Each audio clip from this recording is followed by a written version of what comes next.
ಸ್ಪೆಷಲಾಗಿ ಏನಾದರೂ ಮಾಡ್ಕೊಳ್ಳೋಣ ಅಂತ ಅಂದ್ಕೊಂಡೆ. ಅದಕ್ಕೋಸ್ಕರ ಇವತ್ತು ಚಿಕನ್ ಗೀ ರೋಸ್ಟ್ ಮತ್ತು ಚಿಕನ್ ಸಾಂಬಾರು ಮಾಡಿ ಮುದ್ದೆ ಮಾಡೋಣ ಅಂತ ಅಂದ್ಕೊಂಡಿದ್ದೀನಿ. ಸೊ ಗೀ ರೋಸ್ಟ್ಗೂ ಅಷ್ಟೇ ಸ್ವಲ್ಪ ಮಸಾಲ ಎಲ್ಲ ರೆಡಿ ಮಾಡ್ಕೊತಾ ಇದ್ದೆ. ಗೀ ರೋಸ್ಟ್ ರೆಡಿ ಆಗೋ ಅಷ್ಟರಲ್ಲಿ ಸಾಂಬಾರು ಕೂಡ ಮಾಡ್ಕೊತಾ ಇದ್ದೀನಿ. Masala at A time 2 masala ಕೂಡ ರೆಡಿ ಮಾಡಿಕೊಂಡೆ ನಾನು, ಬೇಗನೆ ಆಗಲಿ ಅನ್ನೋ ಕಾರಣಕ್ಕೆ. ಸೊ ಎಷ್ಟು ಕ್ವಿಕ್ಕಾಗಿ ಗೀ ರೋಸ್ಟ್ ಅಂತೂ ತುಂಬ ಟೇಸ್ಟಿಯಾಗಿ ಬಂದಿತ್ತು ಅಂತ ಹೇಳ್ಬೋದು. ನನಗಂತೂ ಇದಂತೂ ತುಂಬಾ ಇಷ್ಟ ಆಗೋಯಿತು. ಟೇಸ್ಟ್ ವೈಸ್ ಇರ್ಬೋದು, ಲುಕ್ ವೈಸ್ ಇರ್ಬೋದು, ನನಗಂತೂ ಸಖತ್ ಇಷ್ಟ ಆಯಿತು ತಿನ್ನೋದಕ್ಕೂ. ಸೊ ಇವಾಗ ಇದು ಕೂಡ ಪ್ರಿಪೇರ್ ಮಾಡ್ಕೋತಾ ಜೊತೆಗೆ ಸಾಂಬಾರು ಕೂಡ ಮಾಡ್ಕೊತಾ ಇದ್ದೆ. ಚಿಕನ್ ಸಾಂಬಾರು ಬಂದುಬಿಟ್ಟು ನಾರ್ಮಲಾಗಿ ಎಲ್ಲ ಮನೇಲಿ ಹೇಗೆ ಮಾಡ್ತಾರೋ ಅದೇ ಥರನೇ ಮಾಡಿದ್ದು.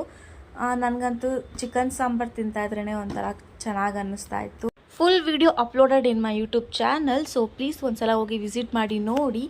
ಇಷ್ಟ ಆದರೆ ಲೈಕ್ ಮಾಡಿ, ಶೇರ್ ಮಾಡಿ ಮತ್ತು ಫಾಲೋ ಮಾಡೋದನ್ನ ಮರಿಬೇಡಿ. Thank you.